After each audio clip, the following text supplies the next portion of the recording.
నమస్తే welcome to health one నేను రూపానాథళ్ళ gall బ్లాడర్లో స్టోన్స్ గురించి మీ అందరికీ చాలా సందేహాలు అనుమానాలు భయాలు చాలా ఉన్నాయి కదండి. వాటి గురించి తెలుసుకోవడానికి నేను వచ్చేసాను Yashoda hospitals hitech city doctor Somasekhar gastroenterologist దగ్గరికి. సో డాక్టర్తో మాట్లాడి మీకున్న సందేహాలన్నీ నేను అడిగి తెలుసుకుంటాను, మీకు ఎక్స్ప్లెయిన్ చేస్తాను. సార్ నమస్తే. నమస్తే. ఎలా ఉన్నారు సార్? Good good. సో ఈరోజు టాపిక్ అంతా గాల్ బ్లాడర్లో స్టోన్స్ గురించి. సో అసలు ఫస్ట్ మెయిన్గా బాడీలో గాల్ బ్లాడర్ అనేది ఏ ప్లేస్లో ఉంటుంది డాక్టర్? గాల్ బ్లాడర్ అనేది లివర్కి కింద పోర్షన్లో ఉంటుంది. అంటే మన లివరు రైట్ సైడ్ కుడి పక్కన రిబ్ కేజ్ కింద లివర్ ఉంటుంది. కరెక్ట్గా లివర్ కింద గాల్ బ్లాడర్ ఉంటుంది. ఇది పియర్ షేప్డ్ ఆర్గన్. సో ఆ ఏరియాలో లోకలైజ్ అయ్యి ఉంటుంది గాల్ బ్లాడర్. సో దాంట్లో స్టోన్స్ వచ్చినాయి అంటే స్టమక్ పెయిన్ వస్తుంది అంటారు.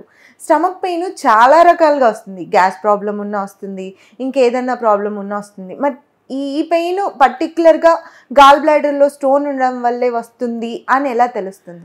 మోస్ట్ కామన్లీ గాల్ బ్లాడర్లో స్టోన్ వల్ల కనుక పెయిన్ వస్తే అది సెంటర్ ఆఫ్ ద అబ్డామిన్ నుంచి కుడి పక్కకి only rib cage right side మాత్రమే, రిబ్ కేజ్ కింద సివియర్ పెయిన్, తట్టుకోలేనంత నొప్పి. అది కొంతమందికి కొన్ని సెకండ్స్లో ఉండి తగ్గిపోవచ్చు, కొంతమందికి కొన్ని మినిట్స్తో తగ్గిపోవచ్చు, కొంతమందికి 2-3 గంటలు ఉండొచ్చు.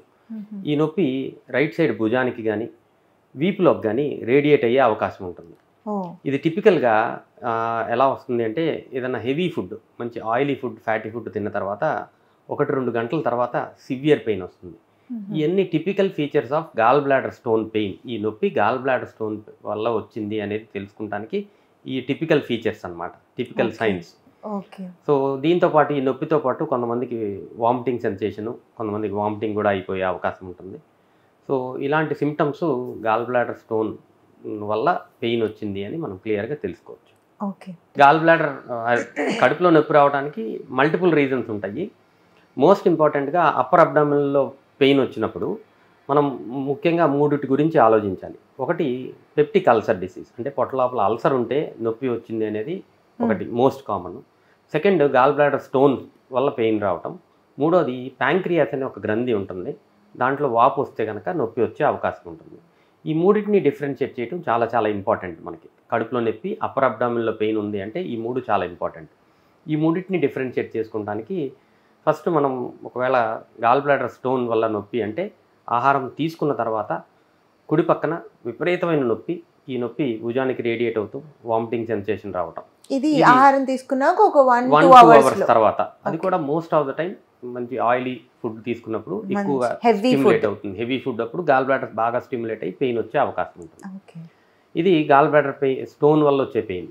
అదే అల్సర్ డిసీజ్ వల్ల పెయిన్ అయితే 2 రకాల అల్సర్స్ ఉంటాయి. మనకి స్టమక్ లోపల అల్సర్ ఉండొచ్చు, డియోడినం లోపల అంటే చిన్న పేగుల మొదటి భాగంలో అల్సర్ ఉండొచ్చు. డియోడినల్ అల్సర్ అయితే ఎంటీ స్టమక్లో ఉన్నప్పుడు విపరీతమైన నొప్పి వస్తుంది. గ్యాస్ట్రిక్ అల్సర్ అంటే స్టమక్లో అల్సర్ ఉంటే తిన్న తర్వాత నొప్పి వస్తుంది. ఇది ఆహారం తీసుకున్న తర్వాత సెంటర్ ఆఫ్ ద అబ్డామిన్ లో మంటలాగా పెయిన్ లాగా ఉంటుంది. ఇది కుడి పక్కకు రాదు జనరల్. అసలు గ్యాస్ ప్రాబ్లం ఏదైనా కానీ మంటగానే స్టార్ట్ మంటలాగా ఉంటుంది, స్ట్రైట్ గా వస్తుంది. కానీ అల్సర్ వచ్చినప్పుడు మాత్రం నొప్పి ఉంటుంది. So only gastritis, acid reflex ఉన్నప్పుడు మంట ఎక్కువగా తెలుస్తుంది. అల్సర్ పెయిన్ మాత్రం నొప్పిలాగా తెలుస్తుంది. ఇది సెంటర్ ఆఫ్ ద అబ్డామిన్ లో ఉంటుంది. ఆహారం తీసుకున్న తర్వాత కొంతమందికి ఖాళీ కడుపులో ఉన్నప్పుడు కూడా వచ్చే అవకాశం ఉంటుంది. ఎక్కువగా గ్యాస్ ఫామ్ అవుతూ ఉంటాయి, తేన్పులు రావటం, ఇలాంటి సిమ్టమ్స్. అంటే ఇది సడన్ గా ఒక్కసారి రాదు.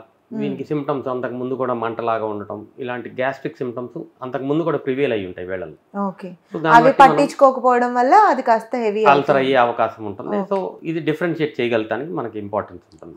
మూడోది చాలా ఇంపార్టెంట్ ప్యాంక్రియాస్ పెయిన్. ప్యాంక్రియాస్ అనేది కూడా స్టమక్కి వెనకాల సైడ్లో ప్యాంక్రియాస్ అనేది ఉంటుంది. దానికి రకరకాల కారణాల వల్ల వాపు వచ్చే అవకాశం ఉంటుంది. ఈ ప్యాంక్రియాస్ పెయిన్ కూడా గాల్ బ్లాడర్లో కొన్నిసార్లు స్టోన్ జారి కింద పడినప్పుడు ప్యాంక్రియాస్ వాపు వచ్చే అవకాశం ఉంటుంది. దాంట్లోకి వెళ్ళిపోతుందా? ప్యాంక్రియాస్లో నుంచి ప్యాంక్రియాస్ డక్ట్ని ఇరిటేట్ చేసి ఇంటెస్టైన్ లోపలికి వచ్చేస్తుంది కొన్నిసార్లు. ఆ బయటకు వచ్చే టైంలో ప్యాంక్రియాటిక్ డక్ట్ని ఇరిటేట్ చేసినప్పుడు ప్యాంక్రియాటిస్ వస్తుంది. సో ఇలాంటి నొప్పి వచ్చినప్పుడు సివియర్ పెయిన్, తట్టుకోలేనంత నొప్పి సెంటర్ ఆఫ్ ద అబ్డామిన్ నుంచి వీపు లోపలికి వెళ్తుంది.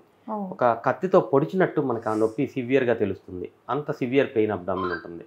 సో ఈ 3 చాలా చాలా ఇంపార్టెంట్. అప్పర్ అబ్డామిన్లో పెయిన్ని మనం డిఫరెన్షియేట్ చేసుకుంటానికి. సార్ ఇప్పుడు కిడ్నీస్లో స్టోన్స్ ఉన్నాయనుకోండి, మూత్రం ద్వారా బయటకు వెళ్ళిపోతే అవకాశం ఉంది అని అంటూ ఉంటారు.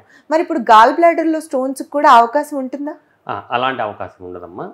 గాల్ బ్లాడర్లో స్టోన్స్ జనరల్గా బయటికి రాకుండా ఉండాలని కోరుకోవాలి మనం. ఎప్పుడైతే గాల్ బ్లాడర్లో స్టోన్స్ ఆ గాల్ బ్లాడర్ లోపలే ఉన్నంత వరకు ఎవరికి సిమ్టమ్స్ ఉండవు. కానీ గాల్ బ్లాడర్ స్టోన్ ఎప్పుడైతే బయటికి వస్తానికి ప్రయత్నం చేస్తుందో అప్పుడే దానివల్ల ఇబ్బందులు కలుగుతూ మొదలు పెడతాయి. గాల్ బ్లాడర్లో స్టోను వచ్చి ఆ గాల్ బ్లాడర్ యొక్క నెక్ లోపల ఇరుక్కుంటే కొలిసిస్టైటిస్ అంటారు. ఇందాక నేను చెప్పిన right abdominal pain, severe pain abdomen వచ్చేస్తుంది. గాల్ బ్లాడర్ వాల్ అంటే గాల్ బ్లాడర్ యొక్క గోడలన్నీ వాపు గురి అవుతాయి. దీన్ని అక్యూట్ క్యాల్కులస్ కొలిసిస్టైటిస్ అంటారు. సో ఇది చాలా పెద్ద ప్రాబ్లం. ఎప్పుడైతే గాల్ బ్లాడర్ స్టోన్ బయటకు వస్తానికి ప్రయత్నం చేస్తుందో అప్పుడే సిమ్టమ్స్ ఉండటం జరుగుతుంది. ఓకే, మరి అలాంటప్పుడు వీళ్ళకి ట్రీట్మెంట్ అనేది ఓన్లీ ఆపరేషన్తోనే సాధ్యమా? ఎగ్జాక్ట్లీ.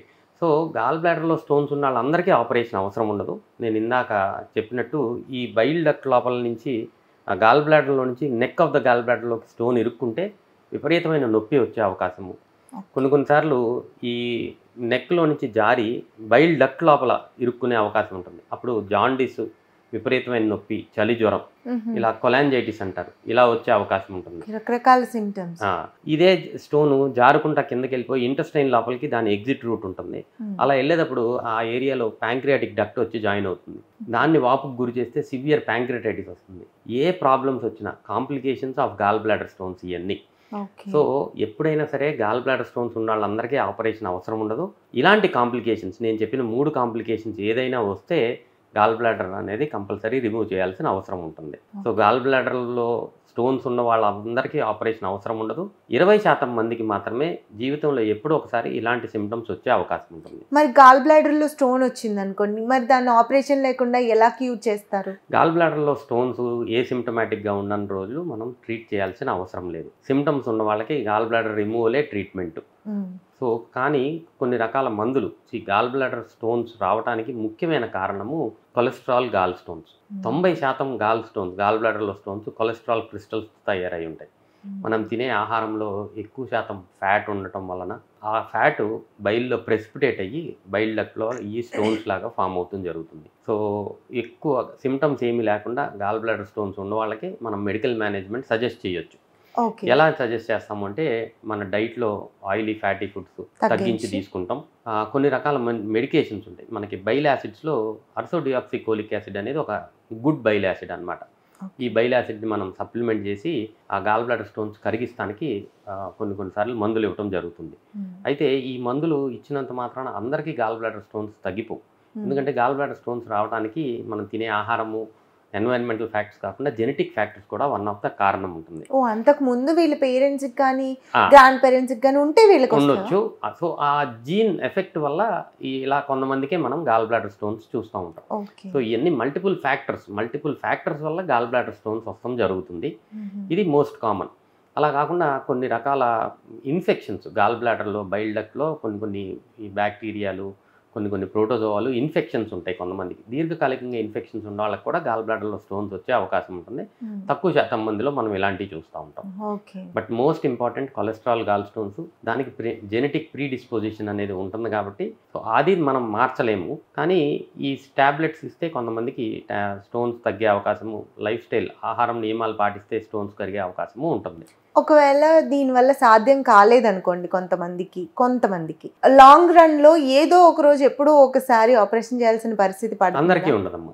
100 మందికి మనం గాల్ బ్లాడర్ స్టోన్స్ ఉన్నాయని మనం కనుక డిటెక్ట్ చేస్తే లైఫ్ లాంగ్ వాళ్ళందరినీ మనం ఫాలో అప్ చేస్తే ఇందులో 20 మందికి మాత్రమే ఎప్పుడో ఒకసారి ఆపరేషన్ చేయాల్సిన అవసరం ఉంటుంది. 80% మందికి ఎప్పుడూ ఆపరేషన్ చేయాల్సిన అవసరం ఉండదు. అంటే ముందు నుంచి మెడికేషన్ తీసుకోవడం వల్ల అంత సివియర్ అవ్వదన్నమాట. మెడికేషన్ తీసుకున్నా తీసుకోకపోయినా ఎవరికి 80% మందికి ఆపరేషన్ చేయాల్సిన అవసరమే ఉండదు. ఓకే సార్, ఇప్పుడు మరి జెనెటికల్గా వచ్చే అవకాశం ఉందన్నారు కాబట్టి ఇది ముందే తెలుసుకొని ఇవి రాకుండా జాగ్రత్తలు పడడానికి ఏమైనా అవకాశం ఉందా? మనం తీసుకోగలిగిన జాగ్రత్త ఆహార నియమాలు. గాల్ బ్లాడర్లో స్టోన్స్ రాకుండా వచ్చిన స్టోన్స్ తగ్గించుకోవడానికి తీసుకోగలిగే జాగ్రత్త మోస్ట్ ఇంపార్టెంట్ ఆహార నియమాలు. ఎక్సెసివ్గా ఫ్యాటీ ఫుడ్స్, ఆయిలీ ఫుడ్స్ తీసుకోకుండా ఉంటే ఒబిసిటీ ఉన్న వాళ్ళలో స్టోన్స్ ఎక్కువగా ఉంటాయి. ఫీమేల్స్లో గాల్ బ్లాడర్లో స్టోన్స్ ఎక్కువగా వచ్చే అవకాశం ఉంటుంది. వీళ్ళందరూ వెయిట్ రిడక్షన్, డైటరీ మాడిఫికేషన్ చేసుకుంటే ఈ స్టోన్స్ రాకుండా ఉండే అవకాశం చాలా ఎక్కువగా ఉంది. ఎందుకు డాక్టర్ ఫీమేల్స్ లో ఎక్కువగా ఉండడం? వాళ్ళ పాపం ఎప్పుడు ఇంటి పట్టునే ఉండి కొన్ని రకాల హార్మోనల్ ఎఫెక్ట్స్ ఫీమేల్స్లో ఉంటాయి కాబట్టి మోస్ట్ ఆఫ్ ద టైం ఫీమేల్స్లో కూడా అరౌండ్ 40 years ఆఫ్ ఏజ్లో ఇలాంటివి మనం చూస్తూ ఉంటాం. ఆ హార్మోనల్ చేంజెస్ ఆ ఏజ్లో జరుగుతాం వల్ల ఈ గాల్ బ్లాడర్ యొక్క మూమెంట్ కొంచెం స్లో అవుతుంది జరుగుతుంది. ఎప్పుడైతే ఆ ఫంక్షనాలిటీ కొంచెం స్లో అవుతుందో ఈ హార్మోనల్ ఎఫెక్ట్ వల్ల టెండెన్సీ ఆఫ్ స్టోన్ ఫార్మేషన్ వీళ్ళల్లో ఎక్కువగా చూస్తాం జరుగుతుంది మనం. ఓకే, ఇది సివియర్ అయిపోయి ప్రాణాంతకం అయ్యే అవకాశం ఉందా? జనరల్గా గాల్ బ్లాడర్ స్టోన్స్ వల్ల మనం నెగ్లెక్ట్ చేస్తే గాల్ బ్లాడర్ స్టోన్స్ వల్ల పెయిన్ వస్తుంది అంటే మనం ఇగ్నోర్ చేసి నెగ్లెక్ట్ చేస్తే ఈ గాల్ బ్లాడర్ యొక్క వాల్ ఇనీషియల్గా వాపు వస్తుంది, దాని తర్వాత నెమ్మదిగా థిన్ అయిపోతుంది. థిన్ అయిపోయి రిపీటెడ్గా ఇలాంటి ఎపిసోడ్స్ వస్తున్నప్పుడు గాల్ బ్లాడర్ బర్స్ట్ అయిపోయి రప్చర్ అయ్యే అవకాశం ఉంటుంది. అది అక్యూట్ ఎమర్జెన్సీ అయ్యే అవకాశం ఉంటుంది. ఇందాక నేను చెప్పినట్టు గాల్ బ్లాడర్ స్టోన్ వచ్చి బైల్ డక్ట్ లోపల ఇరుక్కున్నప్పుడు అది నొప్పిగా ఉండి ఫీవర్, చలి జ్వరము, జాండిస్ కూడా వచ్చే అవకాశం ఉంటుంది. ఇది ఇమీడియట్గా కానీ మనం కనుక్కుంటే కనుక ఎండోస్కోపీ ఈఆర్సిపి అనే ప్రొసీజర్ ద్వారా తీసేస్తాం. ఇది ఏజ్ పైబడిన వాళ్ళలో ఇలాంటి ఇన్ఫెక్షన్స్ వచ్చినప్పుడు అది బ్లడ్లోకి ఇన్ఫెక్షన్ ఇచ్చి లైఫ్ డేంజర్ అయ్యే అవకాశం ఉంటుంది. కొలాంజైటిస్ అంటాం. కొలాంజైటిస్ వల్ల ఈ కొన్ని ఇన్సిడెంట్స్లో మాత్రం ఇలా అవుతుంది. ఈ ప్యాంక్రియాటైటిస్ గాల్ బ్లాడర్లో స్టోన్ కిందకి జారుకుంటా ప్యాంక్రియాస్ని ఇరిటేట్ చేసినప్పుడు మైల్డ్ ప్యాంక్రియాటైటిస్ వస్తే లైఫ్ డేంజర్ ఏముండదమ్మా. మోడరేట్ టు సివియర్ ప్యాంక్రియాటైటిస్ కొంతమందిలో మనం చూస్తాం జరుగుతుంది. ఇది కూడా లైఫ్ థ్రెటనింగ్ ఇష్యూ అయ్యే అవకాశం ఉంటుంది. ఇలాగా కొన్ని కారణాల వల్ల గాల్ బ్లాడర్ స్టోన్స్ వల్ల లైఫ్ థ్రెటనింగ్ ఇష్యూస్ ఉంటాయి. ఏది అయినా కానీ అర్లీగా కనుక మనం మెడికల్ అటెన్షన్లోకి వస్తే కనుక తెలుసుకుని ఇమీడియట్ ట్రీట్మెంట్స్ చేస్తే ఈ లైఫ్ థ్రెటనింగ్ ఇష్యూస్ నుంచి బయటికి తీసుకొచ్చే అవకాశం చాలా ఎక్కువగా ఉంటుంది. అర్లీ ట్రీట్మెంట్ చాలా ఇంపార్టెంట్. చాలా మంది గాల్ బ్లాడర్ స్టోన్ అనేసరికి చాలా భయపడిపోతున్నారు డాక్టర్. అటువంటి వాళ్ళకి ఇది ప్రాణాంతకమా, భయపడాల్సిన అవసరం ఉందా లేదా, అది మా ప్రేక్షకులకు కొంచెం ఫస్ట్ అండ్ ఫార్మోస్ట్ థింగ్ నేను చెప్పదలుచుకుంది ఏంటంటే గాల్ బ్లాడర్ స్టోన్స్ ఉంటే కంగారు పడాల్సిన అవసరం లేదు. గాల్ బ్లాడర్ స్టోన్స్ ఉన్న వాళ్ళల్లో 100 మందికి గాల్ బ్లాడర్ స్టోన్స్ ఉంటే 20% మందికి ఎప్పుడో ఒకసారి లైఫ్లో దానివల్ల కాంప్లికేషన్స్ వచ్చే అవకాశం ఉంటుంది. 80% మందికి ఎప్పుడు ఏం ప్రాబ్లమ్స్ ఉండకుండా ఉండే అవకాశం చాలా ఎక్కువగా ఉంది. సో ఈ 20% మందికి ఇనీషియల్గానే ఆ గాల్ బ్లాడర్ స్టోన్స్ వల్ల సిమ్టమ్స్ ఉంటే పెయిన్ అబ్డామిన్, కడుపులో నొప్పి తెలుస్తుంది. టిపికల్గా centre of the abdomen right side ఈ రిబ్ కేజ్కి కింద నొప్పి ఉండే అవకాశం ఉంటుంది. ఆ నొప్పి వచ్చినప్పుడు మనం కనుక అల్ట్రాసౌండ్ స్కాన్ ఒక టెస్ట్ చేసుకుంటే గాల్ బ్లాడర్కి వాపు ఉందా లేదా అనేది మనం చూసుకుంటాం. గాల్ బ్లాడర్ వాపు ఉంది అంటే ఈ నొప్పి గాల్ బ్లాడర్ స్టోన్ వల్ల వచ్చింది అనేది నిర్ధారణ క్లియర్గా అవుతుంది. సో అలా కొన్ని ఇన్వెస్టిగేషన్స్ చేసుకున్నప్పుడు ఈ నొప్పి గాల్ బ్లాడర్ స్టోన్కి సంబంధించింది అని మనకు అనిపిస్తే డెఫినెట్గా గాల్ బ్లాడర్ ఆపరేషన్ చేయించుకుంటే కాంప్లికేషన్స్, లైఫ్ థ్రెటనింగ్ ఇష్యూస్ ఎప్పుడూ రాకుండా ఉంటాయి. నెంబర్ 1. రెండోది సింపుల్ పెయిన్ని గ్యాస్ పెయిన్ అని మనందరికి మనమే అనుకుని నెగ్లెక్ట్ చేస్తే ఇది గాల్ బ్లాడర్ వాపు కంటిన్యూస్గా అయ్యి వాల్ తిన్నౌట్ అయిపోయి కాంప్లికేషన్ గాల్ బ్లాడర్ రప్చర్ అవుతూ ఇలాంటి కాంప్లికేషన్స్ వచ్చే అవకాశం. ఇది జనరల్గా జరిగేదే. చాలా మంది ఇది గ్యాస్ ప్రాబ్లమే, ఏం కాదులే రేపటికి తగ్గిపోతుంది అట్లా లైట్. సో ఎప్పుడైనా సరే ఒక సివియర్ పెయిన్ వచ్చింది అంటే మామూలు కడుపులో నొప్పి అనేది ఏమీ ఉండదు. ఏ నొప్పి వచ్చినా మెడికల్ అటెన్షన్లోకి వెళ్తే మనకు ఒక స్పెసిఫిక్ డయాగ్నోసిస్ వస్తుంది. అప్పుడు మనం స్టార్టింగ్ స్టేజ్లోనే ట్రీట్ చేసుకోవచ్చు. అర్లీ స్టేజ్లో సర్జరీకి వెళ్ళిపోవటం అవసరం ఉంటుంది. కొంతమందికి వెరీ రేర్గా అరుదుగా క్రానిక్ కోలిసిస్టైటిస్ అంటారు. అంటే దీర్ఘకాలికంగా గాల్ బ్లాడర్లో స్టోన్స్ ఉంటాయి. వీళ్ళ సిమ్టమ్స్ సివియర్ పెయిన్ ఉండదు, కాకపోతే ఇండైజేషన్ లాగా ఎక్కువ శాతం మందికి ఉంటుంది. ఇలాంటి వాళ్ళు కూడా ఎవాల్యుయేట్ చేసుకుని ఇండైజేషన్కి కారణాలు, వేరే కారణాలన్నీ ఎక్స్క్లూడ్ చేసుకున్న తర్వాత ఈ గాల్ బ్లాడర్ యొక్క ఫంక్షనాలిటీ వీళ్ళల్లో తగ్గిపోతుంది ఈ స్టోన్స్ దీర్ఘకాలికంగా ఉండటం వల్ల. దానికి హైడా స్కాన్ అని ఒక టెస్ట్ చేసుకుంటే ఈ ఫంక్షనాలిటీ ఉందా లేదా అనేది కూడా తెలుస్తుంది. HIDA HIDA scan.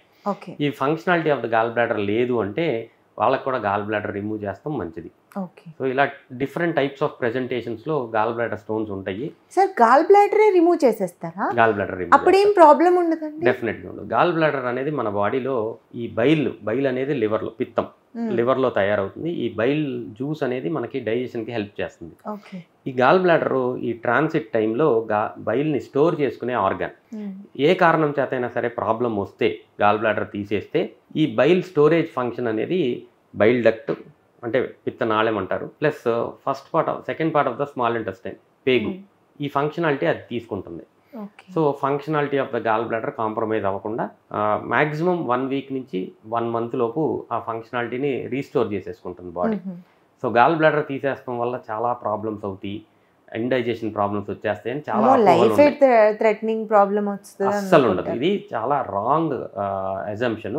Gall bladder operation ఈ మధ్య కాలంలో లాప్రోస్కోపీలో చేస్తాం జరుగుతుంది. చాలా సింపుల్ సార్, 1 డేలో ఇంటికి పంపించారు. ఎగ్జాక్ట్లీ 3 పిన్ హోల్స్ తో చేస్తారు. 1 డే ఈ రోజు ఆపరేషన్ చేసి 24 గంటల్లో డిశ్చార్జ్ చేసేస్తారు. సో సింపుల్ సర్జరీ, ఎక్స్పీరియన్స్డ్ హ్యాండ్స్లో 1 డేలో ఇంటికి వెళ్ళిపోవచ్చు. అన్లెస్ ఇట్ ఈస్ కాంప్లికేటెడ్గా ఉండి ఏదన్నా రప్చర్ అయిపోయి పస్ అలాంటివి వస్తే మ్యాక్సిమం ఇంకొక 2 రోజులు ఉండాల్సి రావచ్చు. ఓకే, అప్పుడు ఆ ప్రాబ్లంకి కూడా లాప్రోస్కోపీ చేస్తారు? లాప్రోస్కోపీలో చేసేయచ్చు. ఎక్స్పీరియన్స్ హ్యాండ్స్లో లాప్రోస్కోపీలోనే చేస్తారు. Okay, super sir. మా వాళ్ళకి ఒక అవగాహన వచ్చింది సార్. లేకపోతే ఈ గాల్ బ్లాడర్ స్టోన్ అనేసరికి ముందు భయం ఎక్కువ పెంచేసుకుంటున్నారు. అమ్మో ఇంకా అయిపోయింది లైఫ్ అన్న ఫీలింగ్ వచ్చేస్తుంది. అసలు గాల్ బ్లాడర్ స్టోన్స్ గురించి కంగారు పడాల్సిన అవసరం లేదు. Early diagnosis, gall bladder stones ఉన్నాయని తెలిసినా కంగారు పడాల్సిన అవసరం లేదు. దానివల్ల నొప్పి వస్తే కడుపులో నొప్పి వస్తే మాత్రమే దాని గురించి మనం ఆలోచించాలి. ఇది నొప్పి అనేది గాల్ బ్లాడర్ స్టోన్స్కి సంబంధించిందా లేదా అని నిర్ధారణ చేసుకున్న తర్వాతే గాల్ బ్లాడర్ ఆపరేషన్ సజెస్ట్ చేస్తాం జరుగుతుంది. సౌత్ ఇండియాలో గాల్ బ్లాడర్ క్యాన్సర్స్ చాలా చాలా తక్కువగా ఉంటాయి. సో జనరల్గా ప్రతి ఒక్కరికి గాల్ బ్లాడర్ ఆపరేషన్ చేసి తీసేయాల్సిన అవసరం లేదు. గాల్ బ్లాడర్ క్యాన్సరా సార్? గాల్ బ్లాడర్లో క్యాన్సర్ వచ్చే అవకాశం అసలు క్యాన్సర్ ఇంకెక్కడ వదలదా? ఎక్కడైనా గాల్ బ్లాడర్ క్యాన్సర్ అనేది చాలా డేంజరస్ క్యాన్సర్ కింద లెక్క. గాల్ బ్లాడర్ క్యాన్సర్ రేర్గా చూస్తాం కాబట్టి మనము గాల్ బ్లాడర్ ఆపరేషన్స్ని అంత ఎక్కువ ఎంకరేజ్ చేయము. అవసరమైన వాళ్ళకి మాత్రమే. నార్త్ ఈస్ట్ ఇండియా, కొన్ని పార్ట్స్ ఆఫ్ ఇండియాలో గాల్ బ్లాడర్ క్యాన్సర్ ఎక్కువగా ఉంటుంది. బీహారు, వెస్ట్ బెంగాల్ ఆ బెల్ట్లో అలాంటి ప్లేసెస్లో మాత్రం గాల్ బ్లాడర్ స్టోన్స్ దీర్ఘకాలికంగా ఉంటే వీళ్ళకి గాల్ బ్లాడర్ క్యాన్సర్ వచ్చే అవకాశం ఉంటుంది కాబట్టి, రిస్క్ ఎక్కువ ఉంటుంది కాబట్టి వీళ్ళకి గాల్ బ్లాడర్ తీసేస్తాం జరుగుతుంది. So north east belt of ఇండియాలో గాల్ బ్లాడర్ స్టోన్స్ దీర్ఘకాలికంగా ఉంటే, size of the gall bladder stones ఎక్కువగా ఉంటే, number of gall bladder stones ఎక్కువగా ఉంటే గాల్ బ్లాడర్ ఆపరేషన్ సజెస్ట్ చేస్తాం. మనకి ఇక్కడ సౌత్ ఇండియాలో అలాంటి అవసరం లేదు. ఓకే, కాదు సార్. అసలు క్యాన్సర్ గురించి రీసెంట్గా గురక వల్ల, స్నోరింగ్ వల్ల కూడా క్యాన్సర్ వస్తుందంట. ఎంత ఎక్స్ట్రీమ్ అనిపించిందంటే నాకు. ప్రతి దాంట్లోనూ క్యాన్సరే. బేసిక్లీ గురక అనేది మల్టిపుల్ సిస్టమిక్ ప్రాబ్లమ్స్ వల్ల గురక వస్తుంది. ఏంటి ఈ ఏరియాలో ఏమైనా అబ్నార్మల్ ఎనాటమీ ఉంటే గురక వచ్చే అవకాశం ఉంటుంది. ఎక్సెసివ్గా బాడీలో ఫ్యాట్ ఉండటం వల్ల గురక వచ్చే అవకాశం ఉంటుంది. ఆక్సిజన్ అందక ఈ ఎక్సెసివ్ ఫ్యాట్ ఉండటం వల్ల, ఒబిసిటీ ఉండటం వల్ల గురక వచ్చే అవకాశం ఉంటుంది. ఈ గురక రావడం అనేది మళ్ళీ ఇనీషియల్ స్టేజ్లో జస్ట్ సౌండ్ మాత్రం ఉంటుంది. But over a period of time obstructive sleep apnoea అంటారు. అబ్స్ట్రక్టివ్ స్లీప్ ఎప్నియా అంటే మీరు నిద్రపోయేటప్పుడు కొన్ని టైమ్స్లో బ్రీదింగ్ ఆపేస్తున్నారు. ఈ బ్రీదింగ్ ఆపేస్తాం వల్ల బాడీకి, హార్ట్కి, లంగ్స్కి, ప్రతి ఒక్క ఆర్గాన్కి డ్యామేజ్ అయ్యే అవకాశం ఉంటుంది. బ్రీతింగ్ ఆపుతారా? నిద్రలో అది తెలియకుండా జరిగిపోతుంది. సో ఆక్సిజనేషన్ బాడీకి, టిష్యూస్లో మల్టిపుల్ టిష్యూస్కి ఆక్సిజనేషన్ తగ్గిపోతుంది. సో మనం జనరల్గా మాట్లాడుకునే గురక ఏదైతే లైఫ్ థ్రెటనింగ్ అంటున్నారో, దీనివల్ల క్యాన్సర్స్ వస్తాయి అంటున్నారో, అది బాడీలో ఆక్సిజనేషన్ తగ్గిపోవడం వల్ల వస్తుంది. ఓకే, బేసిక్గా అది గురక క్యాన్సర్ కాదు, లోపల జరిగే ఫంక్షన్ ప్రాబ్లం వల్ల. ఓకే.